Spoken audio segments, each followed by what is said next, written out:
Hello friends, this is Megha Sharma. Welcome to my channel Omega tech ed. आज का हमारा topic है classification and regression. What is learning?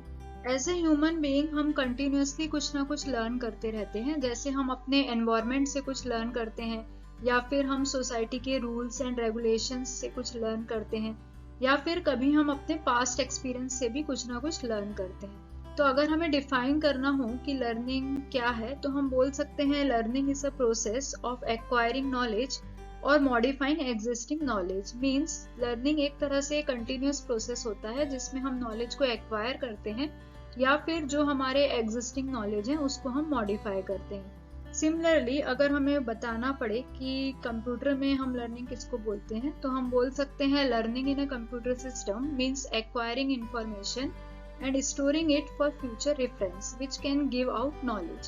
तो जब भी हम कंप्यूटर में कुछ इंफॉर्मेशन स्टोर करके रख पाएं और उसका फ्यूचर में डिसीजन मेकिंग के लिए यूज कर पाएं, तब हम उस प्रोसेस को बोलते हैं learning in a computer system. When we can make a machine learn like human or other process and gather information and store for further processing, we call it as machine learning। तो जिस तरह हमने देखा कि human being जो है वो किस तरह से सीखते हैं, किस तरह से अपने इन्वायरमेंट से कुछ ना कुछ लर्न करते हैं, उसी तरीके से अगर हम कुछ इस तरह की मशीन बना पाए जो ह्यूमन की तरह लर्न कर पाए।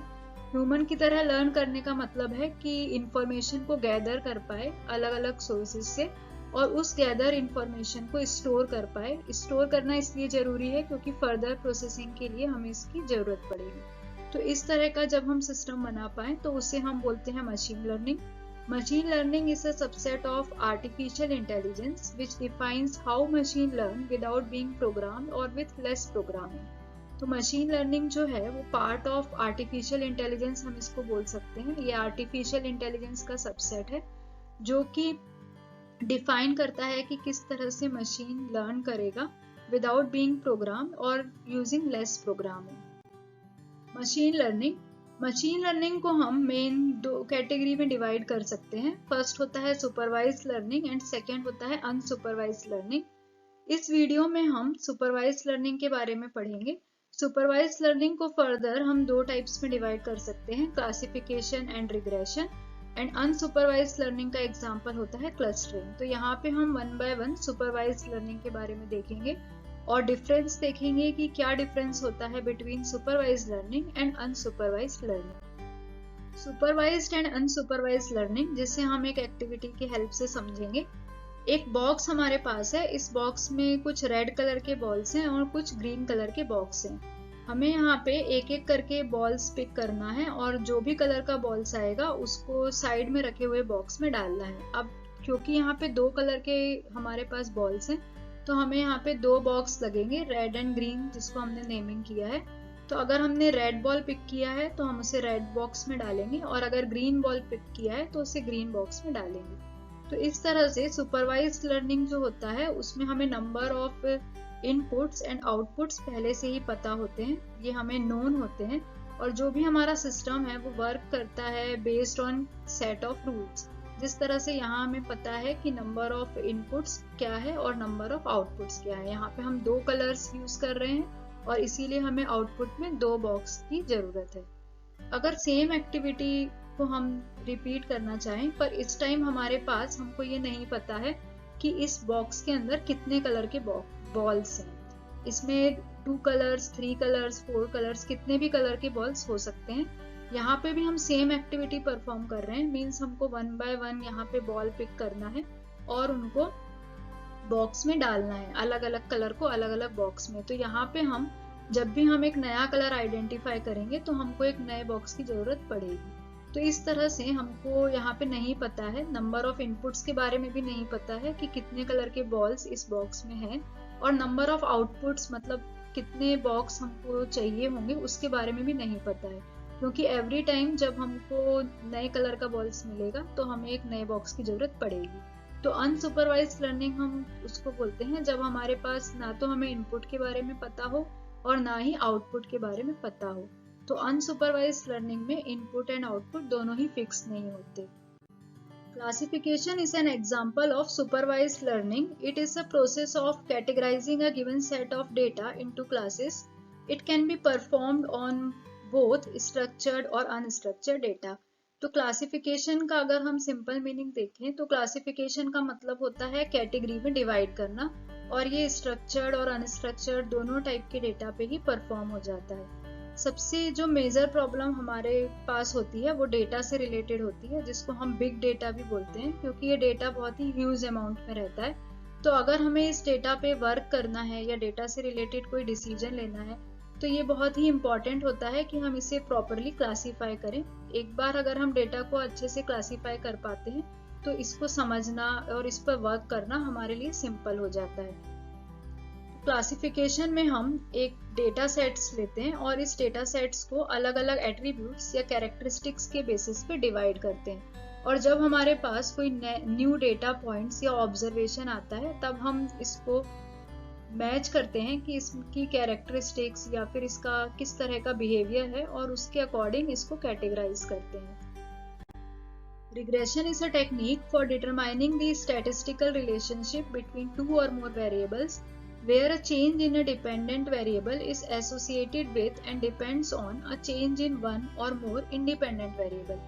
Means regression एक टेक्निक है जो कि डिपेंडेंट एंड इंडिपेंडेंट वेरिएबल के बीच में रिलेशनशिप इस्टेब्लिश करती है, या फिर हम बोल सकते हैं कि जो भी हमारे डिपेंडेंट एंड इंडिपेंडेंट वेरिएबल होते हैं उनके बीच में किस तरह का रिलेशनशिप है उसको डिटरमाइन करती है।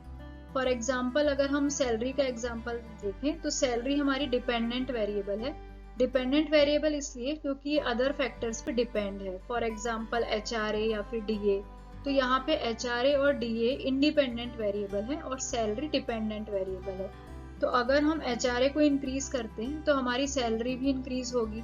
सिमिलरली अगर हम DA को इंक्रीज करेंगे तो सैलरी भी इंक्रीज होगी।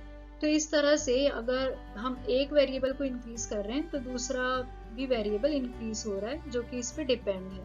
तो इस तरह के जो भी रिलेशनशिप हम स्टडी करते हैं वो हम रिग्रेशन की हेल्प से स्टडी कर सकते हैं। रिग्रेशन की हेल्प से हम प्रिडिक्टिव मॉडल भी डिजाइन कर सकते हैं, जिसमें हमने पढ़ा है कि किस तरह से हम हिस्टोरिकल डेटा के बेसिस पे आगे फ्यूचर में हम किस तरह का प्रिडिक्शन अगर हमें करना है वो हम कर सकते हैं। तो अगर आपने वो वीडियो नहीं देखी है तो डिस्क्रिप्शन बॉक्स में उस वीडियो का लिंक है, आप वो वीडियो देख सकते हैं जहाँ पे हमने रिग्रेशन के हेल्प से प्रिडिक्टिव मॉडल को डिजाइन किया था। A regression problem is used when the output variable is a real or continuous value.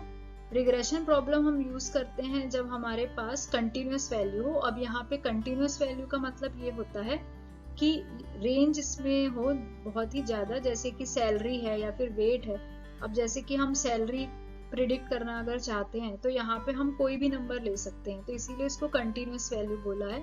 इसी तरह से वेट किसी भी पर्सन का कोई भी नंबर हो सकता है। तो इस तरह की जो वैल्यू होती हैं जहाँ पे हम फिक्स बता नहीं सकते कि क्या वैल्यू है, पूरी एक रेंज हो सकती है, उन वैल्यू को हम कंटिन्यूस वैल्यू कहते हैं। नेक्स्ट हम यहाँ पे देखेंगे कंपैरिजन। क्लासिफिकेशन एंड रिग्रेशन में क्या डिफरेंस है यहाँ पे हम कंपेयर करके देखेंगे।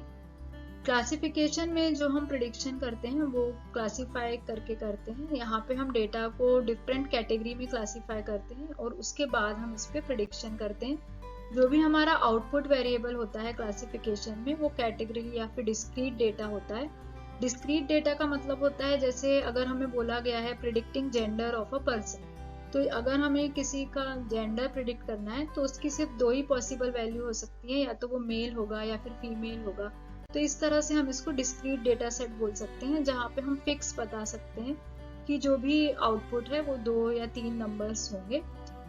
नेक्स्ट है रिग्रेशन। रिग्रेशन का मतलब होता है कि जब सिस्टम प्रिडिक्ट करता है value based on past data, जैसे कि हमने प्रीवियस देखा है कि किस तरह से पास्ट डेटा के बेसिस पे यहाँ पे एनालिसिस किया जाता है। Output variable in regression is numerical और कंटिन्यूस। कंटिन्यूस का मतलब होता है कि सपोज अगर हमें प्रिडिक्ट करना है एज ऑफ अ पर्सन, तो यहाँ पे एज कोई भी नंबर हो सकता है, 2 years, 3 years, 20 years, 50 years, 75 years। तो इस तरह से अगर हमारे पास कंटिन्यूस डेटा है तब हम रिग्रेशन का यूज करते हैं। Classification models first is heuristic model. Heuristic is an evolving technique. Evolving का मतलब होता है कि इस मॉडल में हम न्यू पैटर्न्स को सर्च करते हैं और इसमें जो क्लासिफिकेशन होता है वो बेस्ड होता है पैटर्न्स पे। जो भी थिंकर्स होते हैं वो यहाँ पे पैटर्न बेस्ड टेक्निक पे वर्क करते हैं। पैटर्न बेस्ड टेक्निक का मतलब होता है जो टेक्निक बेस्ड होती है एक्सपीरियंस पे, रिसर्च पे, या फिर प्रॉब्लम सॉल्विंग मेथड पे, डिस्कवरी पे, या फिर जो भी उन्होंने पास्ट में पैटर्न आइडेंटिफाई किए हैं उस पे ये डिपेंड होती है। सेकेंड होता है सेपरेशन मॉडल्स। सेपरेशन मॉडल्स जो होते हैं वो डिवाइड एंड रूल के प्रिंसिपल पे वर्क करते हैं। यहाँ पे हम इनपुट डेटा को सेपरेट करते हैं यूजिंग रूल्स एंड रेगुलेशंस। जो भी हमारे सेट ऑफ रूल्स हैं उनका यूज करके हम इसको अलग अलग कैटेगरीज में डिवाइड कर देते हैं। थर्ड होते हैं रिग्रेशन मॉडल्स। रिग्रेशन का मतलब होता है कि जब हम प्रिडिक्शन करते हैं बेस्ड ऑन हिस्टोरिकल डेटा। तो जब भी हमें हिस्टोरिकल डेटा के हेल्प से कुछ प्रिडिक्शन करना हो या फिर हमको कोई डिसीजन लेना हो तो उस केस में हमें एक स्टेप बैक आना पड़ता है। तो रिग्रेशन मॉडल जो है वो उसी प्रिंसिपल पे वर्क करते हैं। लास्ट होते हैं प्रोबेबिलिस्टिक मॉडल। प्रोबेबिलिस्टिक मॉडल जो है वो प्रोबेबिलिटी पे बेस्ड होते हैं।